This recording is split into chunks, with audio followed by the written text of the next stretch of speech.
Recently, has been a big shift to focus on leadership and leadership essentials. And one of the big questions that I always get from teams is how do we know what traits should we be looking for a genuinely high performing leader? And lots of organizations I go to, the teams or other people recognize, say, oh, yeah, that leader's so good, or that leader does their job better than anyone. But then when I actually get in there, I take a look and I'm like, there's definitely market room for improvement. So the secret you have to remember is that humans are sponges, right? We're pinned to absorb information and primed to just sink it in through osmotic communication from the world around us. Even when we're not consciously looking for it, when we're just letting ourselves be a magnet to whatever's happening around us. A powerful element of this learning is learning from examples. Now, I don't know about you, but I'm one who I love to have a good example. I'm like, give me an example of that, or tell me about how, help me understand, right? So that is a big part of who I am. So, though not all examples are created equal, some people seem legitimate because they talk a good talk and walk a good walk, and they do their jobs well. But they also bulk a good bulk, right? At responsibility or adaptation, and at actually leading a team. They're often the ones who have gotten so good at playing the game of corporate politics and management maneuvering that they forgot to focus on what it takes to actually be a leader. For those of us who want to break that cycle and become a good leader, we need some good examples to follow. Now, I personally worked with so many great leaders: Meg Whitman, Richard Branson, Mark Cuban. Oh my goodness, I can go down a list with you. Elon Musk. I mean, just so many amazing, wonderful leaders. And what I could tell you is that there's definitely a set of character traits that I see that span across these leaders. And I'm just going to go with CXO, right? It doesn't matter which position they have in a C-level suite. It's just these are the people I see in the C-level suite who are doing what they can to make a difference. So let's get into the nitty gritty and let's start talking about four of my favorite things that I've seen these leaders have in common. So right off at the top, self-belief paired with humility. So if you want to be successful at work or life in general, you need to believe in yourself. I tell people all the time, believe in yourself and anything is possible, right? It's you are a manifestation of what you believe. If you believe you're going to fail, your likelihood of succeeding drops tremendously. But if you believe you're going to be successful, then your likelihood of being successful increases tremendously. So it's just one of those things where you have to be mindful of what you're trying to do and what you're trying to say when others are around. If you don't believe in yourself, why should other people invest in you? Right? But left unchecked, strong self-belief can morph into arrogance, delusion, or even narcissism if you're not careful. So it is one of those things where I tell people in a joking way, I enter humility contests all the time, and I've never lost one yet. And I'm saying it in a joking way, but at the same time, I guess with a grain of salt, I'm half serious, right? And it's just, and it's not that humility is not my thing. It's just I have great self belief in what I do. I know I'm good at what I do, but what it boils down to is self belief partnered with humility is a hat for all weather. It's a perpetual growth mechanism, a rolling start on life. It gets you really moving. And the easiest way to spot it, if people are able to speak with conviction and back up their ideas with high energy and enthusiasm, and they're willing to defend their position, but still with an open mind, right? These are all signs of belief. And if you've seen them change their mind, adapt, and take on board a different perspective, you can feel pretty confident that they're both a self believer and they have humility as well, right? Okay, here's the second one. Second one's probably my favorite: decisiveness. One of the things you'll hear me say about the current generation is that what drives me crazy is their indecisiveness. They just can't seem to decide about anything, right? The ability to make decisions it sounds like an odd thing to praise at first. After all, every single day, we all, managers and non-managers alike, face countless decisions, and we have to be fine with that. We dress ourselves. We pick what we're going to have for breakfast. We order a drink. We can choose a route to commute on.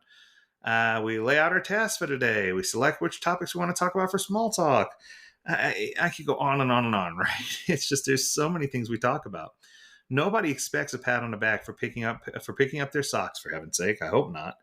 Um, there's this awkward balance, though, between having enough information to make a really good, well-informed decision versus delaying the decision long enough to get all the info that you need.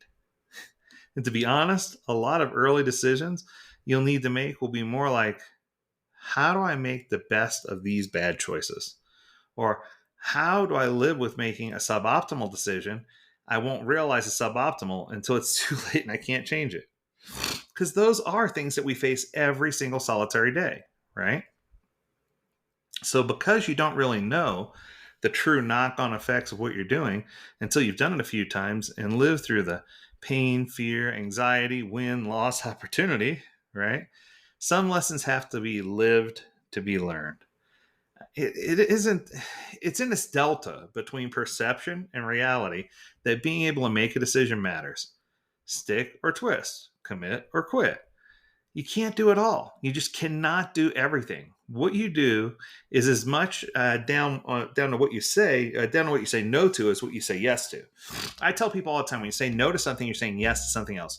When you say yes to something, that means you're saying no to something else, right? And I think that that's the key. You need to get on that train.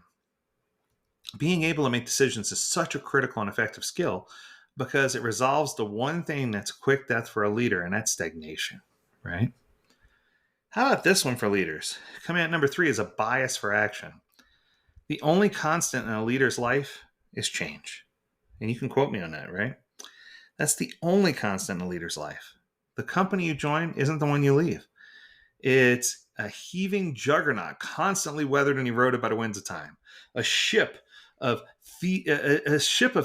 Theseus, each plank is replaced on a daily basis as you rise and fall with challenges, chances, opportunities, and shenanigans. I was reading a quote.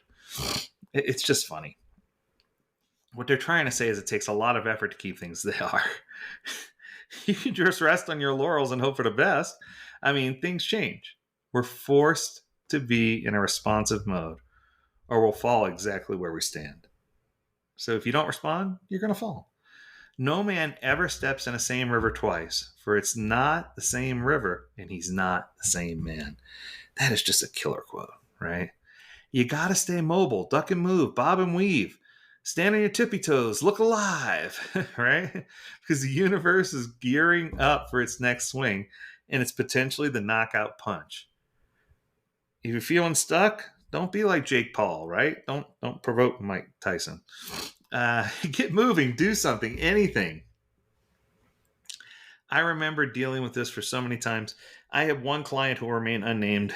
They told me they said, we want to bring you in to help us with change management and help us get things moving along. And I'm like, yeah, this sounds great.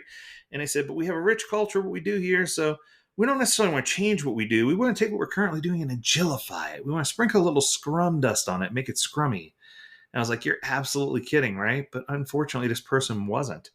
They thought that it was just as easy as saying, we're going to take what you're doing and heave a little agility on top of it, and it'll be great. And it's never that way, right? You need to take a moment and appreciate the doers, those who are rushing in to move the needle. Sometimes you have to face they get it wrong. Their exuberance and vitality puts them in a position a little thought could have been avoided, but the lesson here isn't to be more risk averse or wait until you're absolutely certain you can move. Instead, it's to build a little thicker skin and be more adaptable. Whatever the ailment, motion is what's moving. Motion is what's keeping you moving, and moving is what's keeping you breathing. So think about that for a minute, right? You got to move. Okay. The last one I love, and this was spoken by a young lady in my class. Here's what she said. Ready? She says, if only leadership could think more like a gymnast and less like a sumo wrestler. I was like, oof. When you face problems, do you learn to work around them? Or do you just smash right through them? Do you try to leverage your weight and just push your way through? Flexible leaders have the ability to change plans to react to the reality of situations that they face. They don't waste time trying to control everything and instead stay supple and malleable, ready to surf uncertainty, explore opportunities in the chaos. Leaders also need to be planners. They need to know what direction they're going in. They need to set out clear aims. They need to have a North Star. They need to have a strategy in place of how they're going to execute. But after that, they need to be the first people to welcome flexibility. They need to look at options and promote everyone's voice as being a good option, right? And you want, as much as possible, to protect the optionality and make sure everyone knows that it's a safe environment to put forth your idea. You need to create that container for radical candor, and I think that's just so important. The project you start is rarely the project you finish. And it's a good thing, too. You can't know everything up front. Sure, you have an idea where you want to end up, but it's probably not the fully fleshed out idea that you end up with in the end, right? Flexibility goes way beyond just the plans, though. The best leaders learn how to adapt to their teams. They learn how to adapt to their environment. They absorb and overcome setbacks. There's so many things they can do. Don't be afraid to surf uncertainty. Word to the wise, though, don't be so flexible you're solid as spaghetti flagpole in a typhoon, right? You need to make sure that you're flexible enough that you're making a difference and that you're malleable, but that you're not putting yourself in a situation of death and dismemberment, right? Nobody should be harmed in the making of this podcast episode. I think it's just important for you to understand those four principles.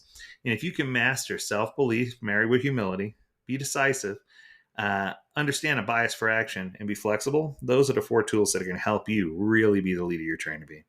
That's going to do it. I hope you enjoyed this episode. If you have a topic you want us to discuss, learn more at AgileDad.com. We'd love to hear from you. And as always, we encourage you to stay healthy, stay well, and stay agile, my friends. Until next time, do take care.